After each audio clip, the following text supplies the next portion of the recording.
चलिए स्टार्ट करते हैं फिर से। और अब हम पढ़ेंगे आइंस्टाइन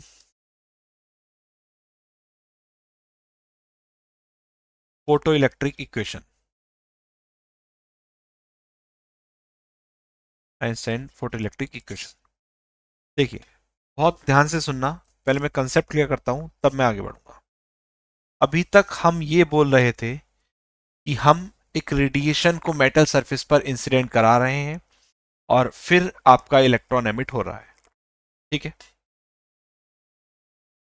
फिर उसके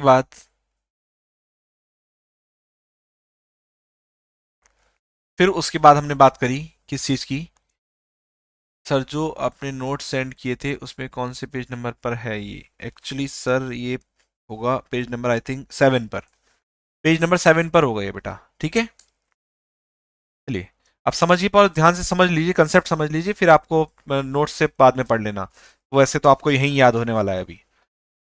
तो आइंस्टाइन ने मैक्स प्लांक की थ्योरी की हेल्प लेके, मैक्स प्लांक की थ्योरी क्या थी कि जो रेडिएशन गिरता है वो फोटॉन्स की फॉर्म में गिरता है, स्मॉल पैकेट्स ऑफ या स्मॉल बंडल्स ऑफ एनर्जी की फॉर्म में गिरता है, जिन्हें हम फोटॉन्स बोलते हैं। तो आइंस्टाइन ने प्लांक की थ्योरी की हेल्प लेके ये बोला कि अगर मेरे पास ये मेटल सरफेस है और इसके ऊपर मैं एच न्यू एनर्जी का एक फोटोन इंसिडेंट कराऊंगा, तो यहाँ जो इलेक्ट्रॉन होगा वो इलेक्ट्रॉन आगे की तरफ भागेगा। और ये हम पढ़ चुके हैं कंसेप्ट फोटो इलेक्ट्रिक इफेक्ट का, कि जो इलेक्ट्रॉन भागेगा उसकी काइनेटिक एनर्जी क्या रहने वाली है? मैक्सिमम रहने वाली है। और काइनेटिक एनर्जी का फॉर्मूला क्या होता है? 1/2 mv²। मास मैक्सिमम रहना या मिनिमम रहना कोई कंसेप्चुअल बात नहीं है। क्या रहेगी? मैक्सिमम। वेलोसिटी उसकी मैक्सिमम रहेगी। ओके। तो ये कंसेप्ट क्लियर है, ये हम पढ़ चुके हैं फोटो इलेक्ट्रिक इफेक्ट का जो कंसेप्ट है। अब इक्वेशन क्या बनेगी वो देख लेते हैं। हालांकि मैंने इस इक्वेशन को बेसिक फॉर्म में पहले बता चुका हूं मैं। तो इक्वेशन कहती है, जो भी आपकी इंसिडेंट एनर्जी है, इंसिडेंट एनर्जी, वो किसके इक्वल होगी? वो इक्वल होगी आपकी थ्रेशोल्ड एनर्जी के।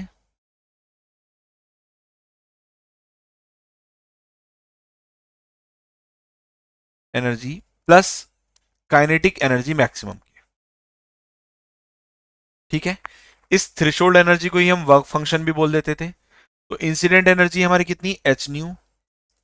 थ्रेशोल्ड फ्रीक्वेंसी न्यू नॉट होती है, तो एनर्जी कितनी हो जाएगी? एच न्यू नॉट और plus kinetic energy maximum. Plus kinetic energy maximum. आगे बढ़ते हैं इसमें, देखिए ध्यान से।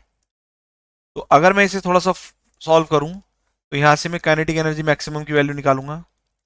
Kinetic energy maximum equal H nu minus H new not. Kinetic energy maximum equal H nu minus H new not. H common ले लेंगे, कितना आ जाएगा? New minus nu not. यहां पर न्यू जो है वो इंसिडेंट फ्रीक्वेंसी है, इंसिडेंट फ्रीक्वेंसी। और जो न्यू नॉट है वो आपकी थ्रेशोल्ड फ्रीक्वेंसी है, थ्रेशोल्ड फ्रीक्वेंसी। कंडीशन कहती है कि अगर न्यू से ज्यादा, न्यू ज्यादा है किससे? थ्रेशोल्ड फ्रीक्वेंसी से, तो आपका इलेक्ट्रॉन एमिट होगा। और अगर न्यू कम है थ्रेशोल्ड फ्रीक्वेंसी से, तो कोई एमिशन नहीं होगा। तो आइंस्टाइन की इक्वेशन, बेसिक इक्वेशन जो थी फोटो इलेक्ट्रिक इफेक्ट के रिगार्डिंग, वो आपको क्लियर हुई। इस इक्वेशन को ही हम क्या बोलते हैं? Einstein photo electric equation. आपको ये क्लियर हुई? यस और नो?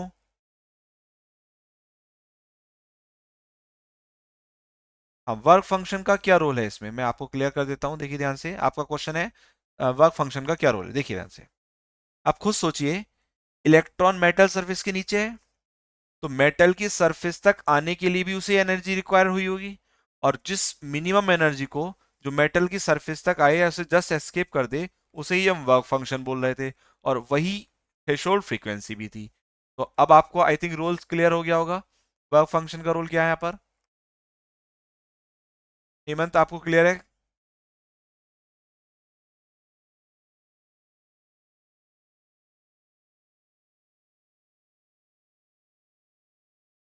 क्लियर है हेमंत? जो वर्क फंक्शन है वही थ्रेशोल्ड फ्रीक्वेंसी है, और विदाउट थ्रेशोल्ड फ्रीक्वेंसी आप इलेक्ट्रॉन को मेटल सरफेस से एस्केप नहीं कर सकते। ठीक है। अब बच्चों वहां पे देखो आपके उसमें चैट बॉक्स में, हाँ ओके, यहाँ पे आपका रेज हैंड का ऑप्शन भी आता है। जब आप रेज हैंड पे क्लिक करेंगे तो मेरे पास एक नोटिफिकेशन आएगा, फिर मैं आपको बोल दूंगा कि भाई आप अपना क्वेश्चन अराइज कर लीजिए। जब मैं कहूँ तभी पूछें आप। कि आप अब जब अगर आप अनम्यूट करेंगे खुद को, या तो आपका नेटवर्क सर्वर बहुत अच्छा है, वाईफाई है, तो आप अनम्यूट करके क्वेश्चन सीधे पूछ लें, और अगर वाईफाई कनेक्शन नहीं है तो आप मैसेज में ही पूछें, ठीक है, वरना क्लास का सर्वर डाउन हो जाता है। ओके, चलिए अब आगे बढ़ते हैं। इसमें इस इक्वेशन को लेके हुए कुछ एक्सप्लेनेशन है, वही पुरानी explanation one by one. First one is explanation of intensity.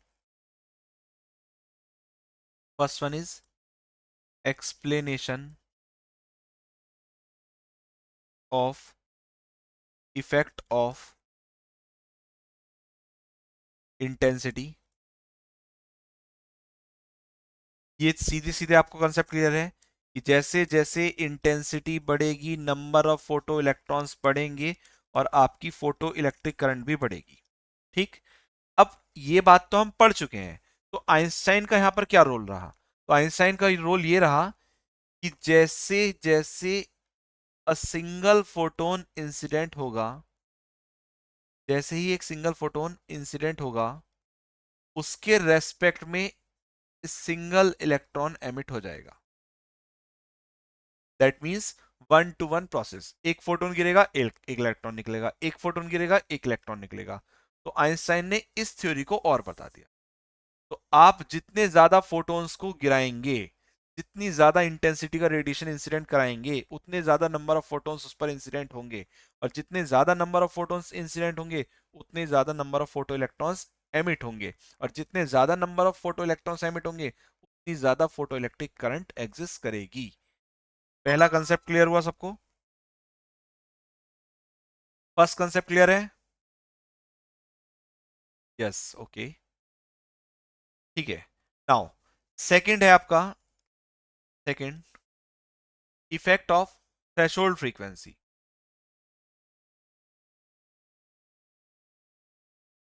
Second is effect of threshold frequency. देखिए थ्रेशोल्ड फ्रीक्वेंसी का इफेक्ट आपको अभी अभी क्लियर हुआ कि जो काइनेटिक एनर्जी मैक्सिमम थी वो किसके इक्वल थी आपकी, H times of new minus nu not. That means अगर इंसिडेंट फ्रीक्वेंसी थ्रेशोल्ड फ्रीक्वेंसी से कम है तो कोई भी एमिशन नहीं होगा, और अगर इंसिडेंट फ्रीक्वेंसी थ्रेशोल्ड फ्रीक्वेंसी से ज्यादा है तो इलेक्ट्रॉन एमिट करेगा। अब आप में से किसी बच्चे के मन में ये आ रहा होगा कि यार क्या बात है यार सर, यार आप बार बार एक ही बात बताए जा रहे हैं कि भाई थ्रेशोल्ड फ्रीक्वेंसी ज्यादा होगी कम होगी तो इलेक्ट्रॉन एमिट करेगा या नहीं करेगा। बार बार बताने का रीजन यही है बच्चों की बहुत इंपॉर्टेंट बात है ये। यहीं से जो आपके नीट एग्जाम्स आईआईटी एग्जाम्स होते हैं, इस पर्टिकुलर छोटी सी इक्वेशन से क्वेश्चन बनता है। क्या बनता है वो समझ लीजिए आप ध्यान से, ये आपके बोर्ड एग्जाम में भी। ठीक है, क्वेश्चन कहेगा कि हमने 3 इलेक्ट्रॉन वोल्ट की एनर्जी का रेडिएशन इंसिडेंट कराया। ठीक है, और आपसे कहेंगे कि जो आपका मेटल है उसका वर्क फंक्शन या उसकी थ्रेशोल्ड एनर्जी 4 इलेक्ट्रॉन वोल्ट है। तो पहला क्वेश्चन तो यही बनेगा, क्या इलेक्ट्रॉन एमिट होगा, और अगर इलेक्ट्रॉन एमिट होगा तो उसकी काइनेटिक एनर्जी कितनी होगी। तो ये क्वेश्चन मेरा आपसे है, आप बताएं क्या इलेक्ट्रॉन एमिट होगा, यस और नो। इंसिडेंट है ये, इंसिडेंट एनर्जी, और ये थ्रेशोल्ड एनर्जी है।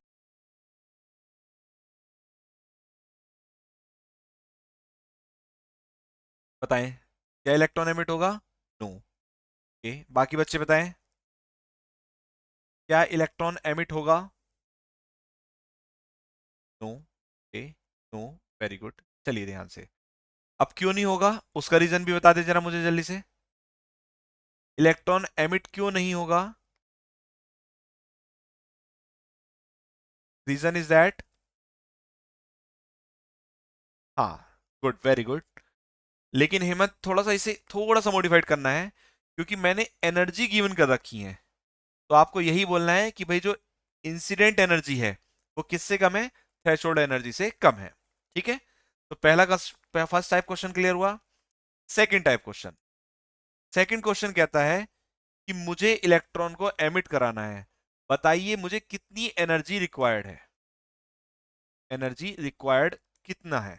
ठीक है, क्वेश्चन क्या कहता है कि भाई जैसे ही आपका जो इंसिडेंट एनर्जी है वो इतनी है, थ्रेशोल्ड एनर्जी इतनी है, आपने बताया बिल्कुल सही बताया कि भाई इलेक्ट्रॉन एमिट नहीं होगा।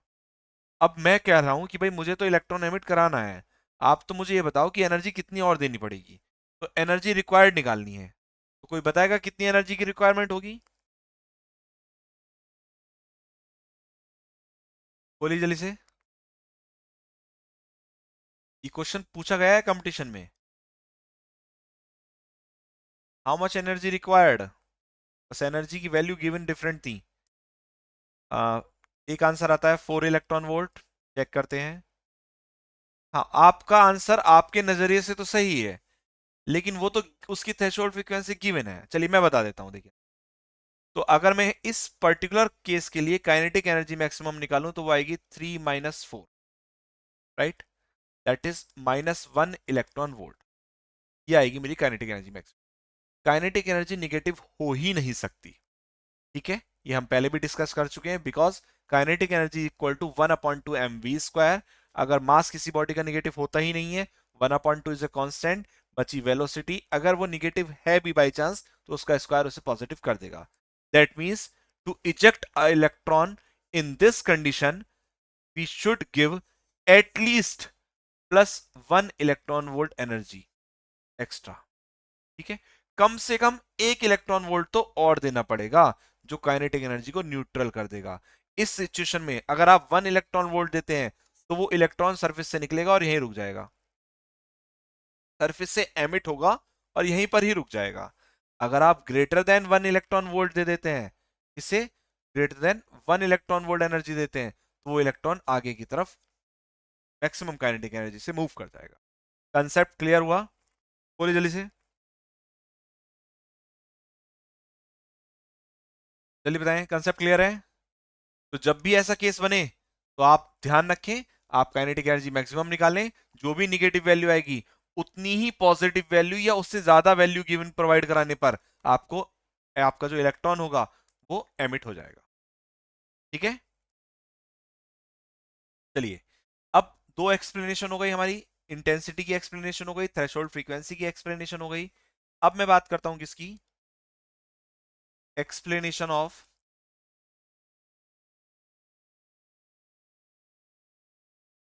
Kinetic energy. देखिए यहां से हमने पढ़ा है भाई, जब इंसिडेंट फ्रीक्वेंसी थ्रेशोल्ड फ्रीक्वेंसी से ज्यादा होगी तो इलेक्ट्रॉन निकलेगा। और वो जो इलेक्ट्रॉन निकल रहा है, तो ये हम पीछे पढ़ते आ रहे हैं कि जब हमने एक्सपेरिमेंटली पढ़ा था, जो इलेक्ट्रॉन निकलेगा तो उसकी जो काइनेटिक एनर्जी होगी, दैट इज 1/2 mv² मैक्सिमम, वो डिपेंड करेगी फ्रीक्वेंसी ऑफ इंसिडेंट रेडिएशन। तो जितनी ज्यादा फ्रीक्वेंसी का रेडिएशन गिराओगे उतनी ही तेजी से इलेक्ट्रॉन निकलेगा। और तेजी से इलेक्ट्रॉन निकल रहा है, इस शब्द का मीनिंग है उसकी वेलोसिटी ज्यादा होगी, और उसकी वेलोसिटी ज्यादा होगी तो उसकी काइनेटिक एनर्जी भी क्या होगी, ज्यादा होगी। That means frequency is directly proportional to kinetic energy, या kinetic energy is directly proportional to frequency. Third explanation clear हुई।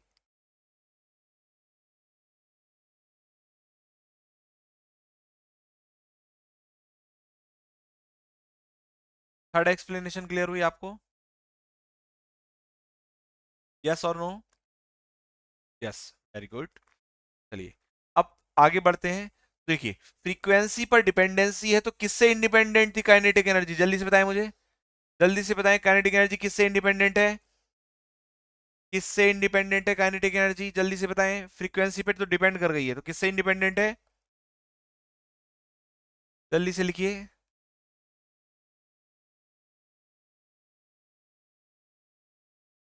Kinetic energy depend on frequency, बिल्कुल सही बात है।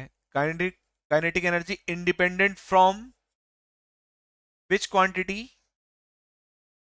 ऑप्शन दिए जाएं क्या, क्या ऑप्शंस की रिक्वायरमेंट है? Yes, radiation. और चलिए और सोचिए थोड़ा सा, चलिए मैं ऑप्शन दे देता हूँ, एक ऑप्शन हेमंत का ही रख लेते हैं। हेमंत ने बताया रेडिएशन। चलिए दूसरा ऑप्शन भी हेमंत का ही रख लेते हैं, इसे मॉडिफाइड कर देते हैं, इंसिडेंट रेडिएशन। सेकंड ऑप्शन रख लेता हूं मैं, इंटेंसिटी। थर्ड ऑप्शन रख लेता हूं मैं, फ्रीक्वेंसी। और फोर्थ ऑप्शन तो हमारा सबका फेवरेट होता है, नन ऑफ द अबव। ठीक है, चलिए अब बताएं मुझे। Answer is intensity, very good. Intensity of radiation, हाँ अब तुमने पूरी लाइन बिल्कुल सही लिखी। इंटेंसिटी ऑफ इंसिडेंट रेडिएशन, ठीक है। अभी हमने पढ़ा था क्या, कि जो काइनेटिक एनर्जी है वो किससे आपकी इंडिपेंडेंट रहती है, इंटेंसिटी से। इंटेंसिटी बढ़ाने पर फोटो इलेक्ट्रिक करंट बढ़ती है, काइनेटिक एनर्जी पे कोई भी इफेक्ट नहीं पड़ता है। ठीक है, चलिए यहां तक कंसेप्ट आपको क्लियर हो गया होगा। अब चौथे इफेक्ट की बात करते हैं। The fourth effect is explanation of time lag. ठीक, देखिए बहुत ध्यान समझेंगे। जब मैं टाइम लैग की बात करता हूं तो मैं बोलूंगा जो फोटो इलेक्ट्रिक इफेक्ट है वो वन टू वन प्रोसेस है, दैट इज वन फोटोन और वन इलेक्ट्रॉन। इसके बीच में किसी भी तरीके का टाइम लैग नहीं होगा, टाइम गैप कुछ भी नहीं होगा।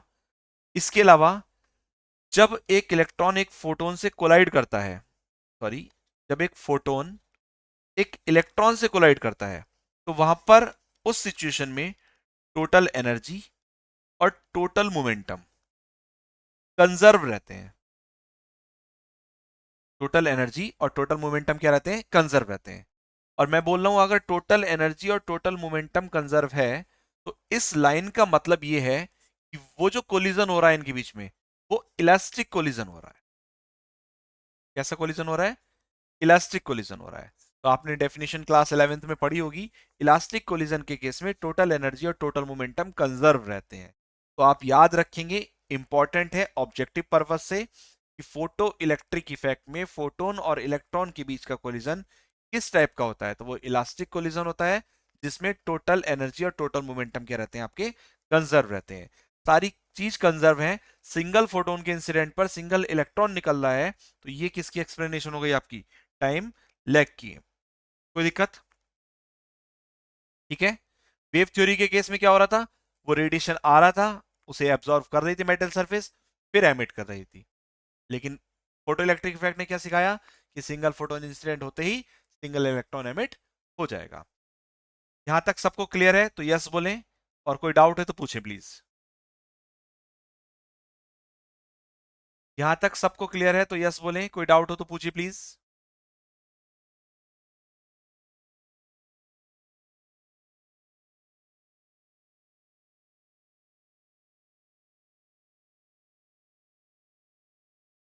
चलिए यस सर, ओके ओके। हाँ मैं एक बार रिपीट कर देता हूँ, आपको चारों एक्सप्लेनेशन रिपीट करनी है या फिर फोर्थ वाली रिपीट करनी है, please tell me.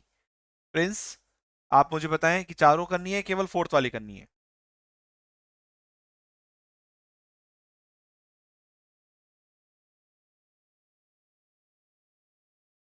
Yes sir, आप रेस हैंड कराया आपने, प्लीज आप पूछ लीजिए।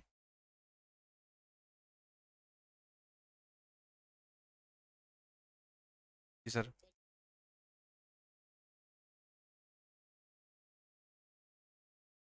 ठीक है सर, ठीक है। प्रिंस प्लीज आप अपना माइक को अनम्यूट करके क्वेश्चन पूछिए।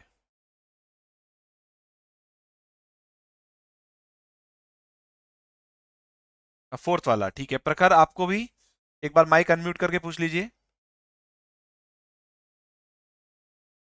फोर्थ वन, चलिए देखिए। ओके ओके सर, अभी तो साउंड क्लियर है। Explanation of time lag.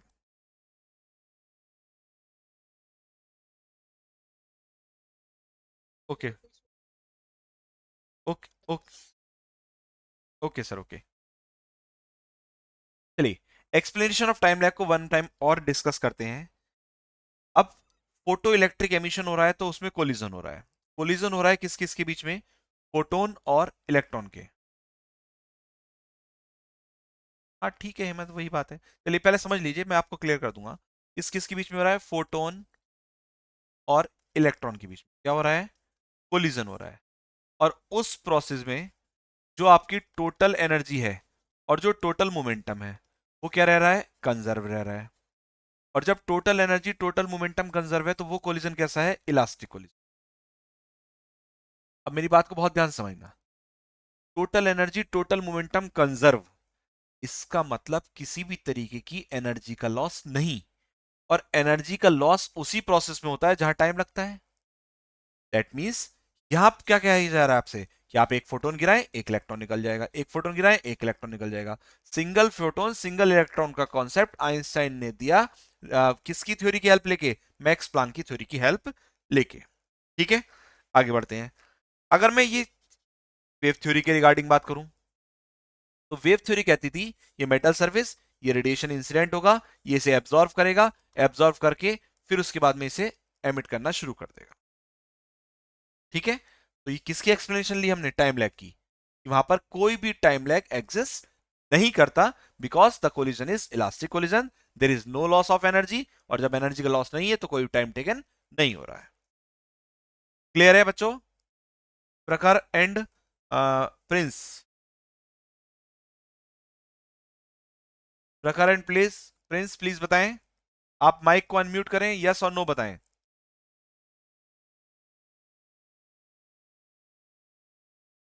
Okay okay, चलिए अब हम बात करते हैं फोटोन के रिगार्डिंग। हमें फोटोन का कंसेप्ट आइंस्टाइन से मिला, अब हम फोटोन के रिगार्डिंग कुछ पॉइंट्स डिस्कस करेंगे। Photon picture of electromagnetic radiation, electromagnetic radiation. First point, in the interaction of radiation with matter, radiation behave as if it is made of particle called photon. ठीक, क्या कहा गया कि अगर radiation का interaction matter के साथ हो रहा है, दैट मीन्स रेडिएशन को मैटर पर इंसिडेंट कराया जा रहा है, तो अगर हम कहें कि रेडिएशन पार्टिकल से मिलकर बना है तो वो पार्टिकल ही क्या है? फोटोन है। फर्स्ट पॉइंट क्लियर हुआ? अगर हम बोल रहे हैं कि रेडिएशन इंटरेक्ट कर रहा है किसके साथ में? मैटर के साथ इंटरेक्ट कर रहा है, और वो जो रेडिएशन है वो अगर पार्टिकल से मिलकर बना हुआ है तो वो पार्टिकल ही क्या है? वो पार्टिकल्स कौन से हैं? फोटोन्स हैं। तो फर्स्ट पॉइंट आई थिंक सबको क्लियर हुआ। सेकंड पॉइंट पे आते हैं, मैं पहले वन बाय वन सारे पॉइंट डिस्कस करूंगा, फिर आपको जिस पॉइंट में डाउट हो आप माइक अनम्यूट करेंगे या पूछ लेंगे। ओके, चलिए देखिए आंसर। सेकंड पॉइंट है, हर फोटोन की एनर्जी होगी एच न्यू, उसका मोमेंटम होगा एच न्यू बाई सी, और मॉडिफाइड फॉर्म होगी इसकी एच बाई लेमडा, जहां सी स्पीड ऑफ लाइट होगी। थर्ड होगा, जितने भी फोटोन्स हैं उनकी पर्टिकुलर फ्रीक्वेंसी अगर न्यू है, वेवलेंथ लेमडा है, तो एनर्जी मैंने जैसे आपको बताई एच न्यू है, उसे मॉडिफाइड कर देंगे एच सी अपॉन लेमडा की फॉर्म में। सेम एज मोमेंटम कितना रहेगा आपका? एच अपॉन लेमडा ही रहने वाला। फोर्थ पॉइंट है आपका, नंबर 4 पॉइंट, फोटोन्स क्या है? फोटोन्स जो है इलेक्ट्रिकली न्यूट्रल है, इलेक्ट्रिकली न्यूट्रल है। और जब कोई पार्टिकल इलेक्ट्रिकली न्यूट्रल है तो उसके ऊपर किसी भी तरीके का इफेक्ट नहीं पड़ेगा, किसका? इलेक्ट्रिक फील्ड का और मैग्नेटिक फील्ड का। दैट मींस फोटोन अगर किसी इलेक्ट्रिक फील्ड में एंटर कर रहा है या मैग्नेटिक फील्ड में एंटर कर रहा है तो कोई भी रिफ्लेक्शन वहां पर एग्जिस्ट नहीं करेगा, कोई भी इफेक्ट वहां पर एग्जिस्ट नहीं करेगा। नंबर 5, नंबर 5 कहता है कि अगर फोटोन का और पार्टिकल का कोलिजन हो रहा है, फोटोन और पार्टिकल का क्या हो रहा है? कोलिजन हो रहा है, तो वो कोलिजन कैसा रहने वाला है? इलास्टिक कोलिजन रहने वाला है। ठीक, और इस इलास्टिक कोलिजन में क्या क्या कंजर्व रहता है? टोटल एनर्जी कंजर्व रहती है और टोटल मोमेंटम कंजर्व रहता है। ठीक है, पॉइंट नंबर 5 के बाद आगे बढ़ते हैं। पॉइंट नंबर 6 पॉइंट कहता है जैसे जैसे इंटेंसिटी बढ़ेगी, तो इंटेंसिटी की डेफिनेशन कहती थी क्या, नंबर ऑफ फोटॉन्स एनर्जी पर unit area per unit time, भी क्या होगा आपका, बढ़ेगा। बट जो केवल एनर्जी रहेगी रिमेन्स सेम। अगर केवल एनर्जी की बात करो वो सेम रहेगा, लेकिन एनर्जी एमिटेड पर unit area per unit time intensity के बढ़ने के साथ साथ क्या होगा, बढ़ेगा। एनर्जी सेम क्यों रहेगी, क्योंकि एनर्जी या काइनेटिक एनर्जी इंटेंसिटी से इंडिपेंडेंट रहती है, ऐसा हमने अभी थोड़ी देर पहले पढ़ा था। ठीक है, तो इन 6 पॉइंट्स में किसी को कोई प्रॉब्लम, तो माइक को अनम्यूट करें, प्लीज पूछ लें।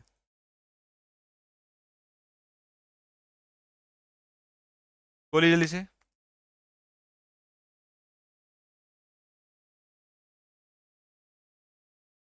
कोई प्रॉब्लम नहीं, चलिए देखिए यहाँ से आगे बढ़ते हैं। फिर कुछ नोट पॉइंट्स मैंने आपको नोट्स में लिखवा रखे हैं वहां पर। और नोट पॉइंट का जो फर्स्ट पॉइंट है वो most most most important point है for the purpose of objective question. Note point का first point most important point है।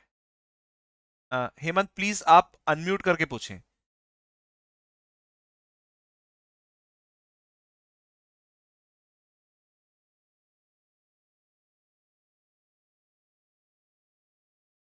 सर वो ए एक्स टी नहीं है, ए मल्टीप्लाई टी है। ओके, ये था वो। देखो मैं क्लियर कर देता हूं। एनर्जी, इधर देखो इधर, एनर्जी एमिटेड, टोटल एनर्जी हो गई, एक फोटोन की energy h nu, n photon की energy n h nu, per unit area अब पर यूनिट टाइम। ठीक, तो ये दोनों को जब लिखवा रखा है तो ए multiplied T. Okay,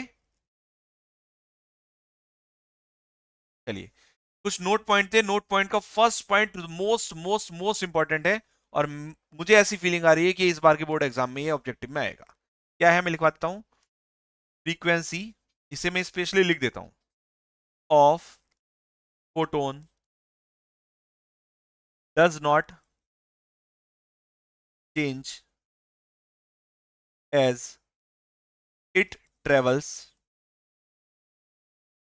from one medium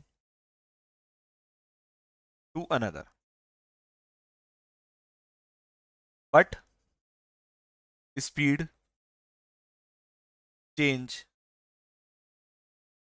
due to change in its wavelength. देखिए बहुत ध्यान समझेंगे, सब कुछ बदल जाएगा मीडियम के बदलने पर, लेकिन याद रखें फ्रीक्वेंसी कभी नहीं बदलेगी लाइट की।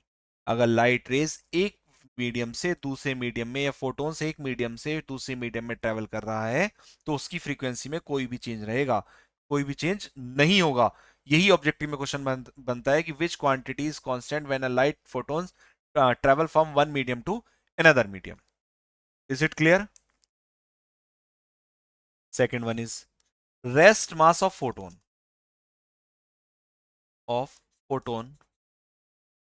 Equal to zero. Reason is that photon is a light particle, that means photon की जो वेलोसिटी है वो क्या है, स्पीड सी है। तो अगर m की वैल्यू निकालूं तो वहां से m नॉट की निकालूं तो m types of under root one minus V square upon C square.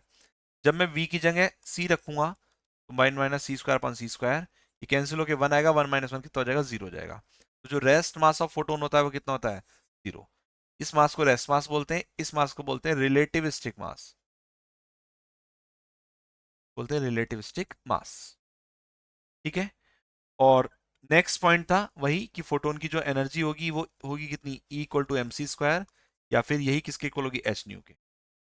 और अनदर पॉइंट इज अगर जो मोमेंटम होगा P equal to M into velocity, वो स्पीड ऑफ लाइट होगी, और एच न्यू बाई सी होगी, या फिर एच अपॉन लेमडा होगी। ठीक है, यहाँ तक कोई डाउट? अगर आपको यहाँ तक कोई भी डाउट हो तो प्लीज प्लीज पूछ लीजिए।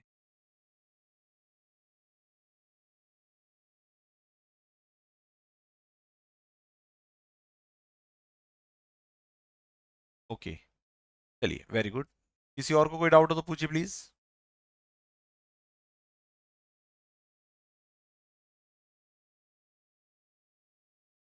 कोई डाउट नहीं, चलिए आज का लेक्चर जो सेकंड मीटिंग का है उसे एक बार या फर्स्ट मीटिंग से ही रिमाइंड कर लेते हैं।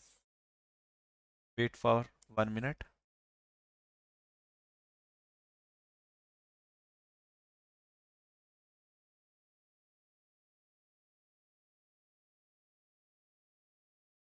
देखिए, आज हमने शुरुआत करी laws of photoelectric emission से, जिसमें हमने सबसे पहला लॉ पढ़ा कि इंटेंसिटी डिपेंडेंसी, क्या अगर थ्रेशोल्ड फ्रीक्वेंसी से ज्यादा फ्रीक्वेंसी का रेडिएशन इंसिडेंट कराओगे तो उस सिचुएशन में photo electric current directly proportional होगा इंटेंसिटी ऑफ लाइट के, और सैचुरेशन करंट भी इंटेंसिटी ऑफ इंसिडेंट रेडिएशन के प्रोपोर्शनल रहेगा। फिर हमने बात करा थ्रेशोल्ड फ्रीक्वेंसी की डेफिनेशन की। हमने बोला फिर थ्रेशोल्ड फ्रीक्वेंसी से ज्यादा फ्रीक्वेंसी का रेडिएशन गिरेगा तो जितनी ज्यादा फ्रीक्वेंसी होगी उतना ज्यादा ही क्या स्टॉपिंग पोटेंशियल होगा। और नेक्स्ट एंड लास्ट लॉ पढ़ा हमने, किसी भी तरीके का टाइम लैग वहां पर एग्जिस्ट नहीं करता। फिर वेव थ्योरी के फेलियर पे आए। पहला फेलियर क्या रहा कि जो काइनेटिक एनर्जी है या एनर्जी डेंसिटी है, अकॉर्डिंग टू वेव थ्योरी वो इंटेंसिटी पर डिपेंड कर रही है, बट एक्सपेरिमेंटली इंटेंसिटी से इंडिपेंडेंट रहती है। सेकंड फेलियर क्या रहा उसका कि जो कोई भी फ्रीक्वेंसी का रेडिएशन आप इंसिडेंट करा दें, इलेक्ट्रॉन एमिट हो जाएगा, लेकिन पार्टिकल थ्योरी क्या कहती है, आपको एटलीस्ट थ्रेशोल्ड फ्रीक्वेंसी से ज्यादा फ्रीक्वेंसी का रेडिएशन इंसिडेंट कराना है।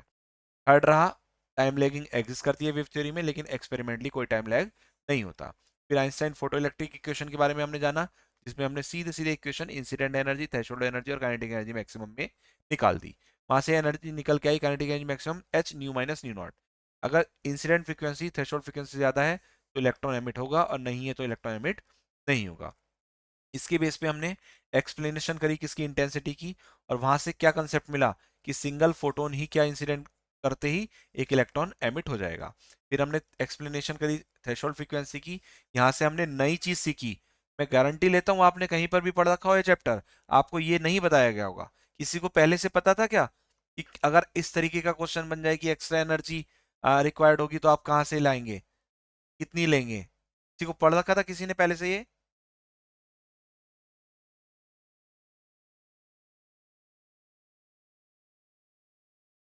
नहीं पढ़ रखा होगा, मैं मुझे पता है ना नहीं पढ़ाया जाता ये चीजें, चले कोई नहीं। लेकिन पेपर में आती हैं इसलिए आप देख लीजिए ध्यान से। जो बच्चे क्लास नहीं ले रहे कहीं ना कहीं तो लॉस होगा उनका। फिर आते हैं एक्सप्लेनेशन ऑफ काइनेटिक एनर्जी में। काइनेटिक एनर्जी की एक्सप्लेनेशन में हमने पढ़ा कि जैसे जैसे अगर आप थ्रेशोल्ड फ्रीक्वेंसी से ज्यादा फ्रीक्वेंसी का रेडिएशन इंसिडेंट कराओगे, अभी बताऊंगा हेमंत थोड़ी देर में क्या है, चलो ये कंप्लीट कर लेते हैं।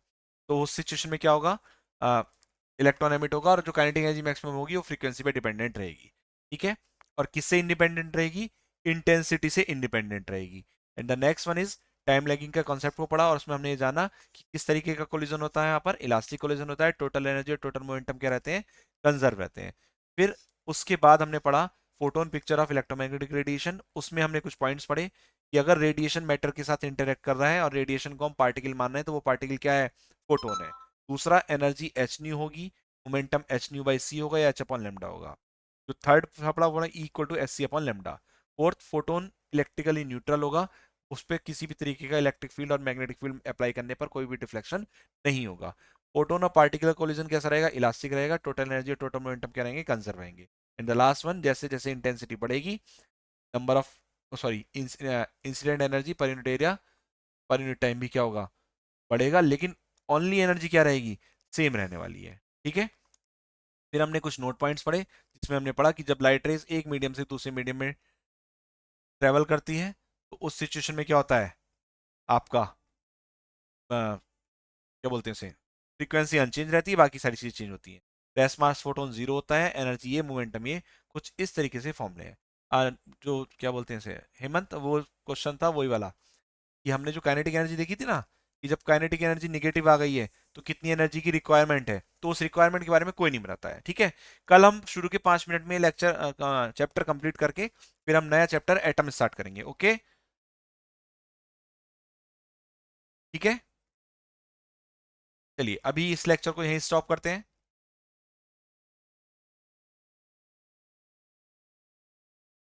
इसे पढ़ लेना आप अच्छे से।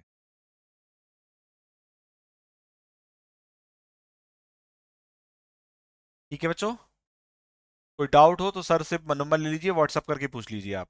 Good night everyone. यही तो मेरा टैलेंट है ब्रो। ठीक है, अच्छे से पढ़ो, और कोई डाउट हो सब बच्चों को बोलो क्लास ज्वाइन करें, जो अच्छे बच्चे हैं पढ़ने वाले। एक्स्ट्रा वालों को मत ज्वाइन कराओ। ठीक है, चलिए, कल को एक क्विक रिवीजन भी कर लेंगे इस चैप्टर का पूरे का। ठीक है, आप लोग एक बार रीडिंग करके आए, चैप्टर याद। ठीक है बच्चों, चलिए मीटिंग ओवर करते हैं। Thank you.